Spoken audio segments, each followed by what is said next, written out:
Hello everybody, I just wanted to show that there's an incompatibility between Unetbootin and the new Linux Mint version 21. It just doesn't support it, that's all. I'll show you what I'm talking about really quick here. This is the repo that you have to add to get Unetbootin.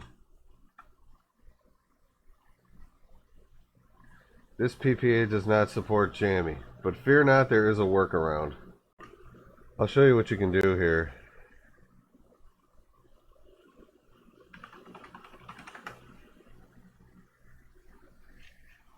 It's actually pretty easy.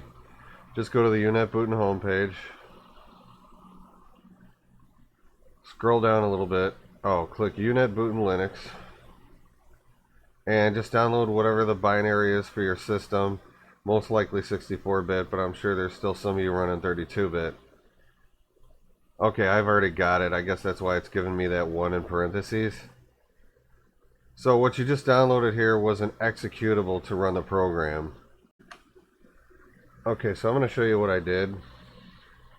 I made an apps folder, and this is where I just keep most of my portable apps or small apps. I made a folder for Unetbootin and I just stuck the executable in there. If you run this executable, it just launches straight into the program, so there's no install program or anything like that. In my scripts folder, I went ahead and I just made this script here. How the heck do I edit? Ah, screw the menu. I'm just going to show you this script real easy.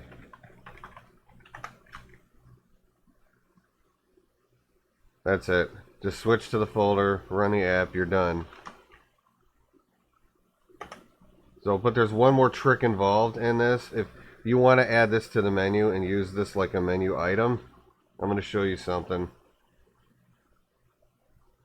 Okay, what section did I add that to? Give me a second for my brain fart to commence here. Okay, it should be in System Tools. Okay.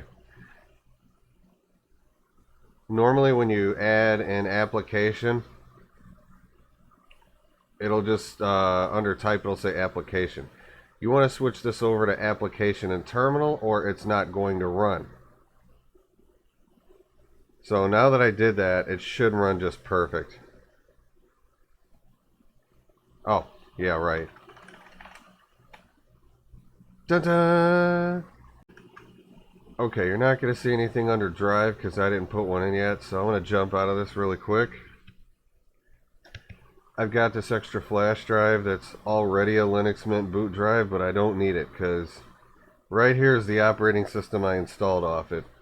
Anyway, so that's everything that's on the drive. I'm going to show you my Linux Mint technique. Is it administration? Yeah, you know, I'm just going to go to all because I don't really know what section it's in. Okay, you just want to go to USB stick formatter. And I mean, this is only an 8 gig, so it just takes a few seconds.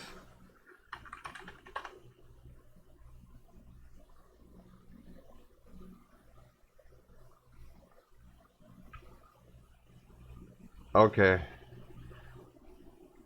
Okay, that's done. Now, the trick to this is you want to yank the drive out and put it back in because it demounts the drive after it finishes formatting. That way Unetbootin recognizes it.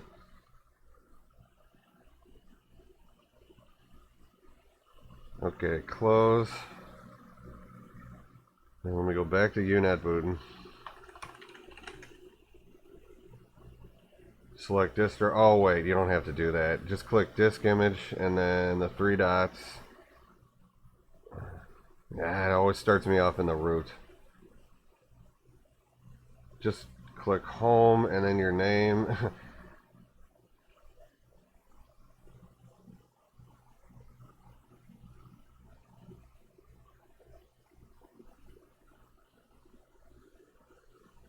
Okay, and then this is optional down here. But the numpad doesn't work in this box, so you're going to have to use the numbers on the top of the keyboard if you want to make persistence. This program seems like it's able to create the persistence, but when I ran the flash drive, it didn't seem to work. So I'm not really sure if it works or not. But all you have to do is just set that stuff up, click OK. and it'll get started. It takes about 10 to 12 minutes. When I previously timed it, it took 10 to 12 minutes, I think, to get the whole thing done with persistence and everything. Okay, there it goes finally. I'm just going to go ahead and pause this. Oh, that's weird. It just auto-mounted after it finished. Well, there you have it. That's all you have to do. It just has one final step if you do the persistence, and it has to sit there and set up the persistence file. That's all. And when you're done, you just click exit, and that's it. But I don't really need this right now. I was just showing this off in case you guys watch the video long enough to see the workaround for Unetbootin. You might want to see how to make a boot drive. Anyway, that's all for this video. Thanks for watching, and I'll see you in the next one.